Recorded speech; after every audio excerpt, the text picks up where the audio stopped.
All right. So the last thing we need to do is talk about speed conversions.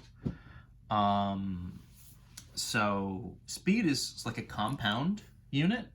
So a speed unit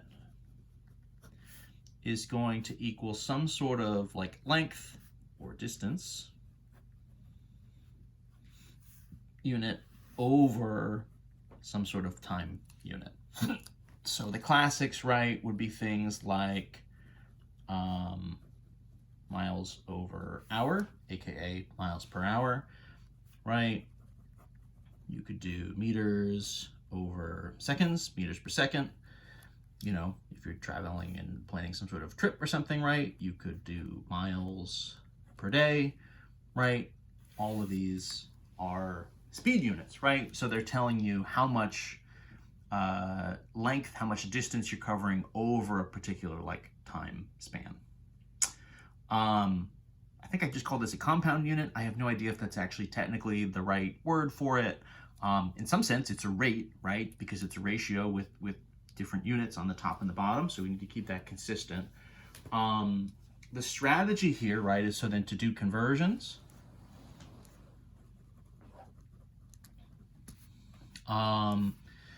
We're essentially just going to do the exact same stuff that we've been doing, but you may need to convert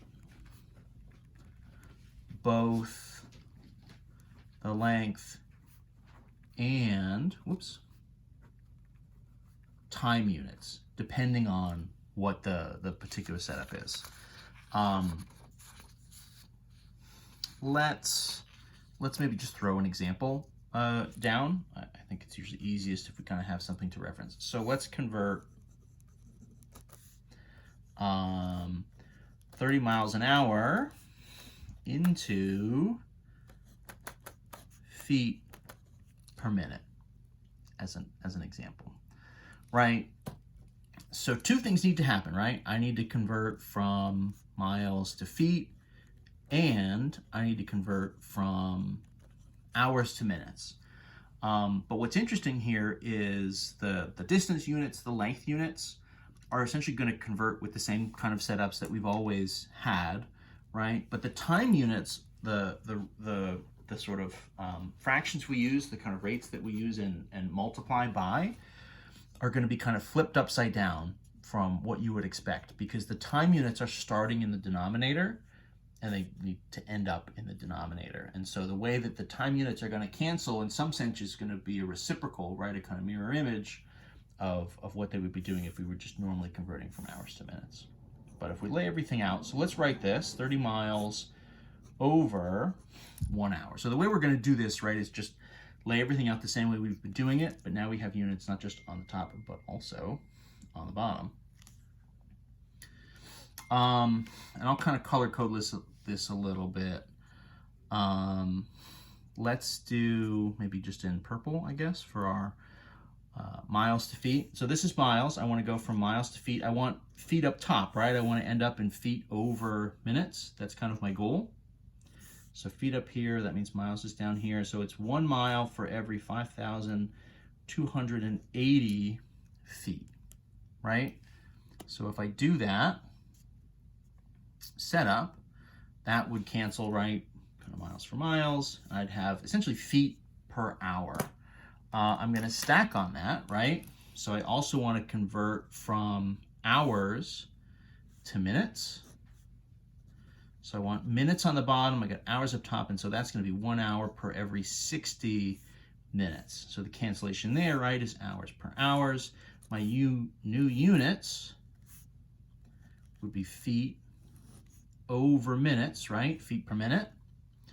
And now I just need to clean up the math, all the math that's here. So this is 30 times, right, 5280 over 60. This is actually a pretty short math, right? Because 30 and 60, that would just leave me with 2. So I'm really just dividing the 5280 by 2. That would get me down to what? 2640. 2,640 feet per minute. And so that's my speed, right? So it represents the same same speed. It's just converted into different units. And the way you think about it, I think, is going to depend, right? I think just from sort of a car's perspective, we sort of tend to think of speeds in terms of miles per hour. It also, I think, helps to a certain extent if you're thinking of, well, if you're thinking walking speeds or something, you might be thinking feet per minute or sort of feet per second, something like that. 2,640 feet per minute is just kind of an awkward value. I mean, that's not super useful unless, of course, you're trying to use it with something else.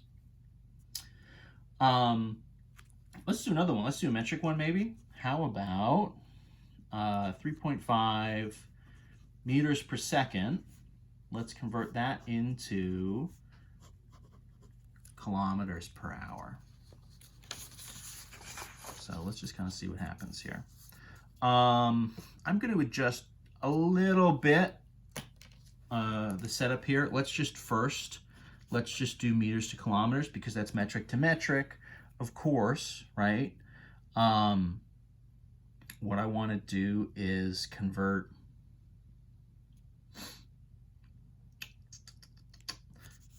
just using our sort of metric scale. So kilometers, right? Hectometers, decameters, and then meters. So if I'm going 1, 2, 3,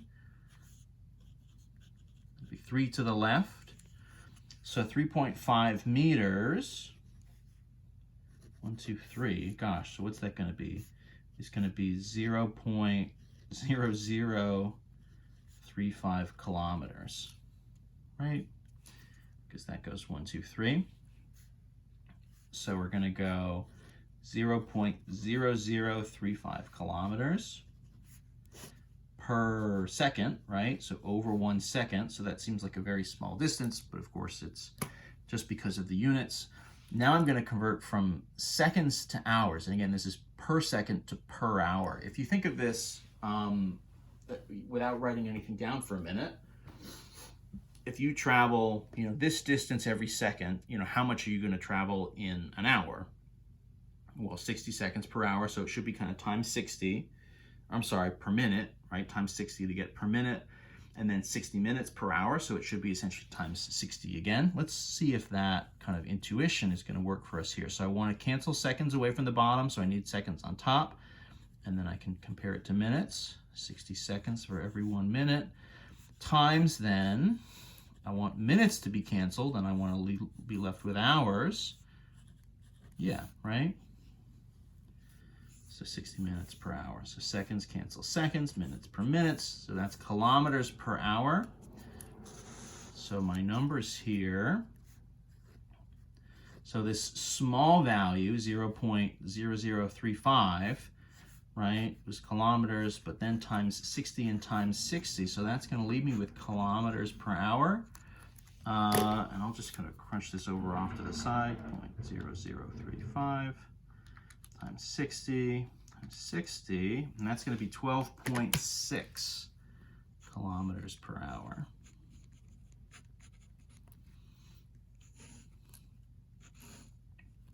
Right, so if you're thinking of, a meter, 3.5 meters, sort of distance across a room or something, maybe trying to kind of sprint across the room in 1 second, that's, the kind of speed you'd be moving at, this sort of 12.6 kilometers per hour.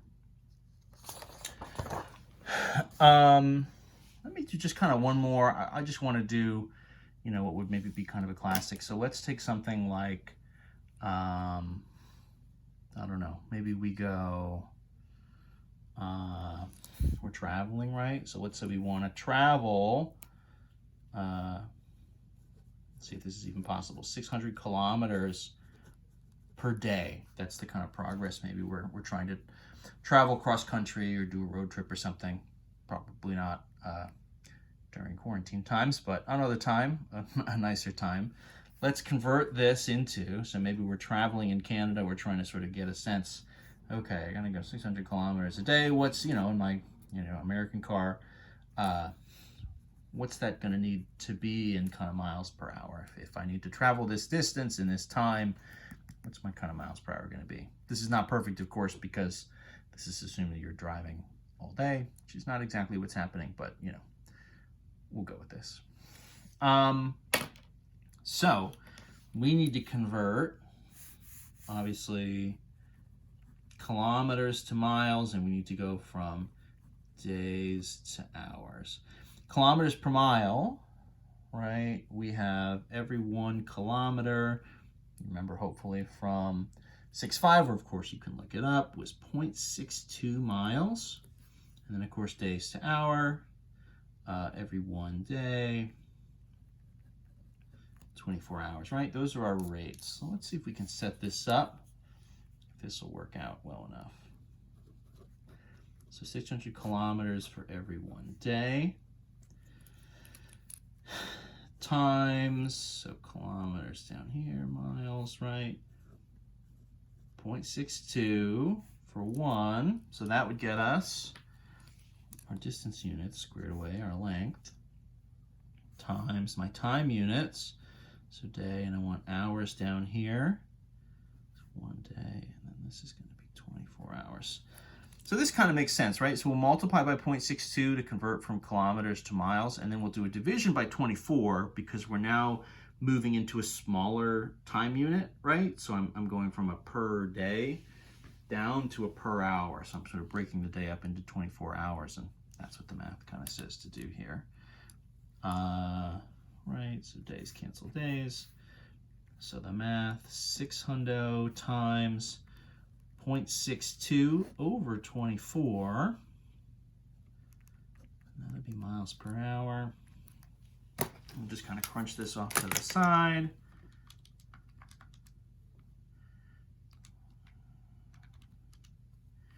$15.5.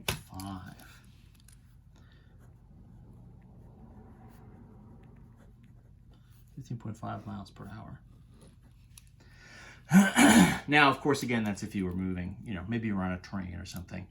And so you're kind of moving nonstop 24 hours a day. If you got to cover that 600 kilometers in a day, you're going to have to average 15.5 miles an hour. That'll be kind of your starting rate.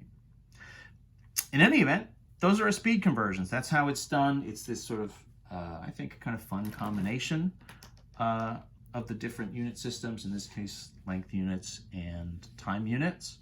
You could imagine doing any other sort of, combination units. If you do a physics class or something, a lot of the different physics formulas, you end up with these sort of combination units, and sometimes, depending on what you're trying to sort of convert into or sort of convert out of, will kind of tell you the different formulas you need to use, and will kind of tell you the setups. So these types of units are a little more common as you do some physics and do some more application stuff out in the real world. But in theory, it's just an extension of the kind of unit conversions we've been sort of doing already. That's the idea. So enjoy. That's the end of chapter 6. That's the end of the units. So coming up next is chapter 7. You'll just have to wait and see what that's all about.